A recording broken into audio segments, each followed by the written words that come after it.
Hello everybody, our story today is The Smeds and the Smooths, and it's another one by Julia Donaldson because she is one of my favourite authors and she is one of our topics in class 2 because we're doing about Julia Donaldson books, so I thought it would be very appropriate. Oh, that's a hard word. By alluvial lake on a far-off planet, there lived a young smed, and her name was Janet.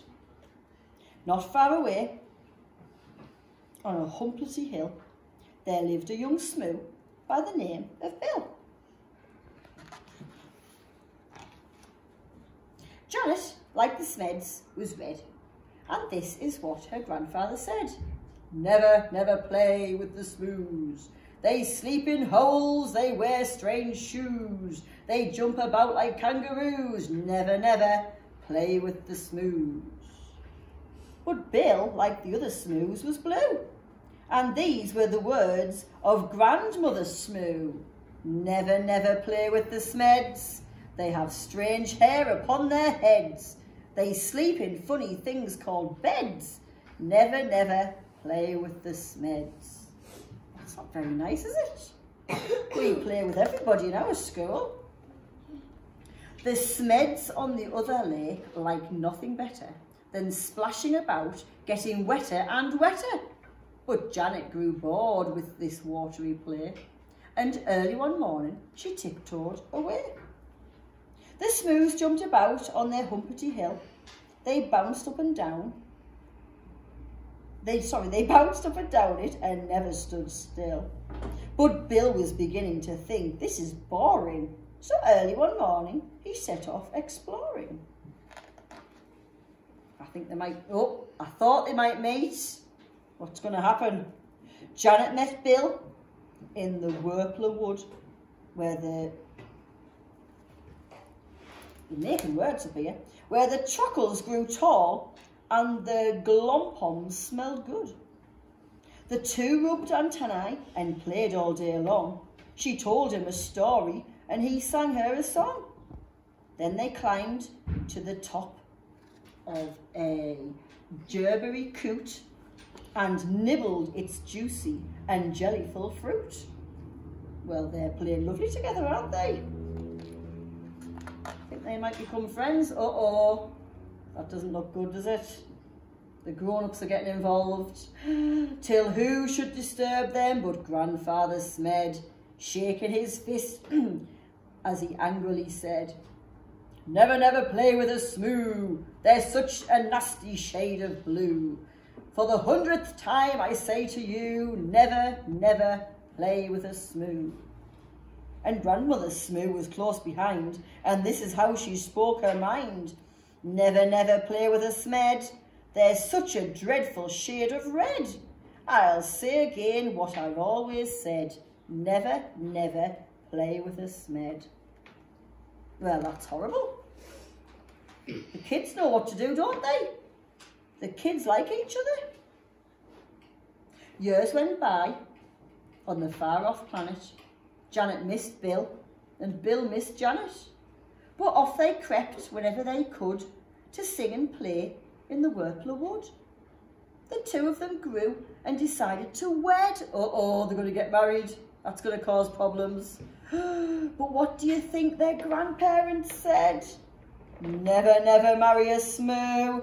They're a beastly bunch, they're a crazy crew. They drink black tea, they eat green stew. Never, never marry a smoo. Never, never marry a smed even, sorry. My dearest child, are you off your head? They drink pink milk, they eat brown bread. Never, never marry a smed. Janet and Bill stole out that night while their families slept and the scroon shone bright. I wonder if that's like a moon. They clambered into the Smed's red rocket. Grandfather Smed had forgotten to lock it. Bill pressed the button and Janet steered. Where they're going to go. When their families woke, they had both disappeared. The smeds said, your Bill must have stolen our Janet and taken her off to a distant planet.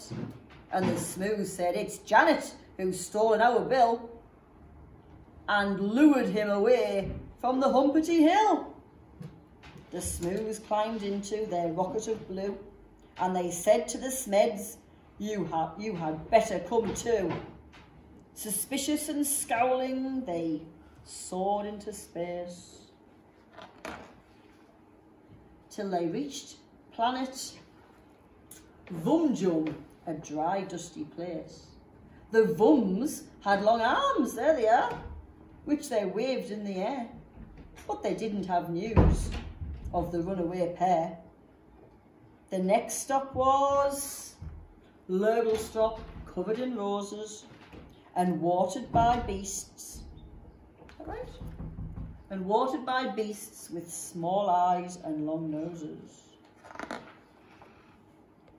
They touched down on Grimbletosh, Corbin and Grime.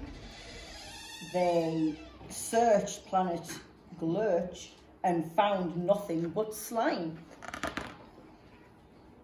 One morning, the smooths found they'd run out of tea, so the smeds shared their milk, which was pink as could be. Then Grandfather Smed said, my hair needs a trim, and Grandmother Smoo kindly cut it for him. Very nice. They landed on Skloop, where the Skloopies wore kilts. Then flew to Klaboo, where the Clabs walked on stilts. They searched all year long. Then they searched longer still, but they didn't find Janet, and they didn't find Bill. Alas, said the smooths, and the smeds said, alack, we have failed in our quest. No, we have failed in our quest. We had better turn back. So they turned and flew home to their very own planet, and far down below them they saw Bill and Janet. The rocket touched down and they ran to the wood where the truffles grew tall and the glumpums smelled good. And there in a glade by the rocket of red were the runaway Smoo and the runaway Smed. They'd got lost and flown home again, only to find that all of the others had left them behind. There was joy, jam and jumping. Then Janet said, maybe you'd like to make friends with our dear little baby. A baby? A red one? A blue one? But no. What colour's the baby going to be?